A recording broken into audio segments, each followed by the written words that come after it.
2024-এ নারীদের বোরকা পরার দরকারটা কি? আরে যে বোরকা পরে তার কষ্ট লাগে না, তুই তো পুরুষ মানুষ, তুই তো বোরকা পরিস না, তোর এত জলে কোন দুঃখে রে? নাকি বোরকা পরলে নিজের চাহিদা পূরণ করা যায় না, এজন্য আগুন জ্বলতে থাকে ভেতরে দাউ দাউ করে? না হলে কথা তো ঘুরিয়েও বলা যায়, কথাটা ঘুরিয়ে আরো সুন্দরভাবে বলা যায়, 2024-এ শার্ট প্যান্ট পরার দরকার কি? 2024-এ পুরুষ মানুষের নিজেদের অঙ্গ ঢেকে রাখার দরকার কি? তুমি নারীর বোরকা নিয়ে টান দিবা আর তোমার জামা প্যান্ট নিয়ে কেউ টান দিতে পারবে না, এটা তো হবে না। টানাটানি চললে দুই দিক থেকেই চলুক। বেচারার নাম আবার সৈয়দ জামিল আহমেদ, সুন্দর নাম। সৈয়দ নবীর বংশের নাম লাগিয়েছে, জামিল শব্দের তো সুন্দর, সুন্দর, ওয়ান্ডারফুল, বিউটিফুল। আর আহমেদ, আহমেদ বলতে কোনো শব্দ নাই, শব্দ হলো আহমাদ। আমার নবীর নাম আহমাদ, তার নাম আহমেদ। কেন? দিলটাও বাঁকা, নামটাও হয়ে গেছে বাঁকা। তো বেচারার নামই হলো জামিল, সুন্দর, ভালো কথা। তো তোমার নামই যখন সুন্দর, নিজের সৌন্দর্য জাতিরে দেখাও না, ল্যাংটা হয়ে শাহবাগে গিয়ে 2-4টা ফটোশুট করে ফেসবুকে ইউটিউবে ছাড়ো না। কারণ নারীর বোরকা পরলে তোমার ভাল লাগে না, তোমারও এত এত কাপড় চোপড়ে দেখতে আমাদের ভাল লাগে না। ওই শ্রীলঙ্কার নেতারা যেমন পাবলিকের মায়ের খেয়ে গায়ের কাপড়ও গায়ে রাখতে পারে নাই, এই সমস্ত ভণ্ড যারা ইসলাম নিয়ে কটূক্তি করে, এদেরও এমন পরিণতি হতে বেশি দিন লাগবে না। ক্ষমতা নিয়ে যারা গর্ব করেছে, দেখেন না কি অবস্থা হয়েছে। পাবলিক পেলে কেউ ডিম মারে, কেউ জিনিসপাতি পর্যন্ত ফাটিয়ে ছাড়ে, এমনকি বর্ডার ক্রস করে পর্যন্ত লাভ হয় না। কলাপাতায় শুয়ে থাকলেও পাবলিক টেনে এনে লাল গুদামে পর্যন্ত ভরে ছাড়ে। তো ইসলাম নিয়ে ফাইজলামি করে লাভ নাই। কত টাকলু এলো আর গেল, ইসলাম নিয়ে কতজন কত ছিনিমিনি খেলতে চাইলো। যারাই ইসলাম নিভাতে এসেছে আল্লাহ ওদেরই নিভিয়ে দিয়েছেন। তো বেচারা এক কটূক্তি করেছে পর্দা নিয়ে, দ্বিতীয় কটূক্তি করেছে এই যে ওয়াজ মাহফিল, ওয়াজ মাহফিল নিয়ে। ওয়াজ মাহফিলের বিরুদ্ধে নাটককে জোরদার করতে হবে। তো কি হবে?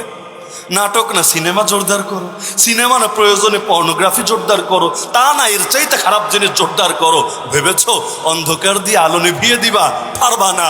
অন্ধকার যত ঘন বানাও না কেন, আলো জ্বলতে দেরি, অন্ধকার লেজ গুটিয়ে পালাতে দেরি হবে না। আলহামদুলিল্লাহ সুম্মা আলহামদুলিল্লাহ।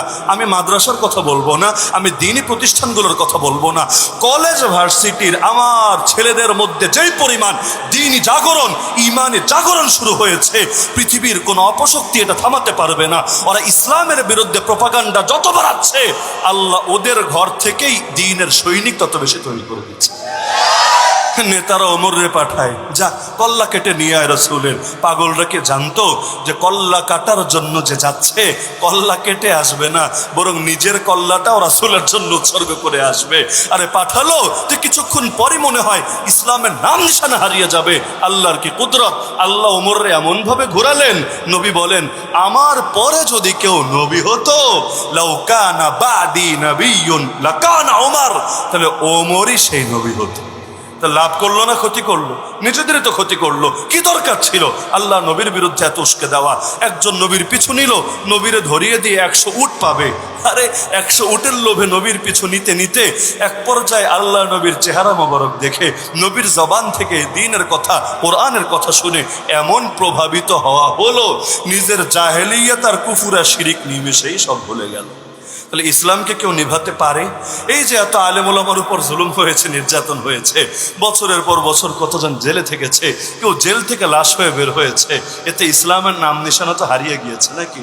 বরঞ্চ আমার দিল বলে যতবার জুলুম হয়েছে ততবার ইমানের দরিয়ায় জোশ পয়দা হয়েছে। মানুষ যত চেয়েছে তাদের ভেতর থেকে ইমানের জজবা কমিয়ে দিতে। যেমন জিহাদ শব্দকে বাংলাদেশে এক সময় অঘোষিতভাবে নিষিদ্ধ করা হয়েছিল, কাউকে গ্রেফতার করে সামনে 2-4টা বই রেখে। তাও কি সব বই? কখনো ফাজাইলে আমল, কখনো হেকায়েত সাহাবা, কখনো রাসূলের জীবনী, আবার কখনো এসো আরবি শিখি, এই টাইপের বই সামনে রেখেও লিখে দিত জিহাদি বই। মানে জিহাদি বই পাওয়া গিয়েছে তাই জঙ্গিবাদের মামলায় তাকে লালগুদামে ভরা হয়েছে। মানে জিহাদ খুব খারাপ জিনিস, জিহাদি বই থাকবে মানে ওরে জেলে যেতে হবেই হবে। আল্লাহর কি কুদরত, আল্লাহর কি কুদরত! এখন কলেজ ভার্সিটির ছেলেরা পর্যন্ত কালেমার পতাকা নিয়ে রাস্তায় মিছিল করে। এমনকি শুধু মিছিলই না, শুধু নারায়ে তাকবীরই না, সাবিলুনা সাবিলুনা আল জিহাদ আল জিহাদের স্লোগান দিয়ে পর্যন্ত বাতিলের মসনদকে থার থার করে কাঁপিয়ে ছাড়ে।